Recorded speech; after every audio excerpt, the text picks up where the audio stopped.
ఓం నమః శివాయ శ్రీమాత్రే నమః. ఈ షార్ట్ వీడియోలో ఎక్కువగా వ్యవసాయం చేసేవారికి, రాత్రిపూట తిరిగేవారికి గ్రామీణ ప్రాంతాల్లో పాములు కరుస్తాయని భయం ఉంటుంది. దానికి ఏదైనా ఒక తేలికైన మార్గం ఉంటే చెప్పండి అడిగారు. ఈరోజు సంతరంలో అద్భుతమైన నివారణ చెప్తాను. పునర్నవ ఈ మొక్క మనకి గలిజేరు అంటారు, తెల్ల గలిజేరు అంటారు.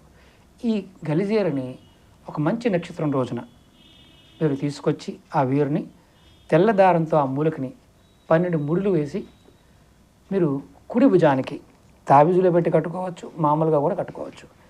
ఇలా కట్టుకుంటే పాములు మిమ్మల్ని కాటువేయవు. అలాగే మీకు శాశ్వతంగా సర్పభయం పోతుంది. మంచి రోజులు అన్నప్పుడు ఏకాదశి, ద్వాదశి, త్రయోదశి, చతుర్దశి, దశమి ఇలాంటి రోజుల్లో తెచ్చుకోవచ్చు. కాబట్టి ప్రయత్నం చేయండి. రైతులందరికీ కూడా అద్భుతంగా ఉపయోగపడుతుంది. ఓం నమః శివాయ శ్రీమాత్రే నమః.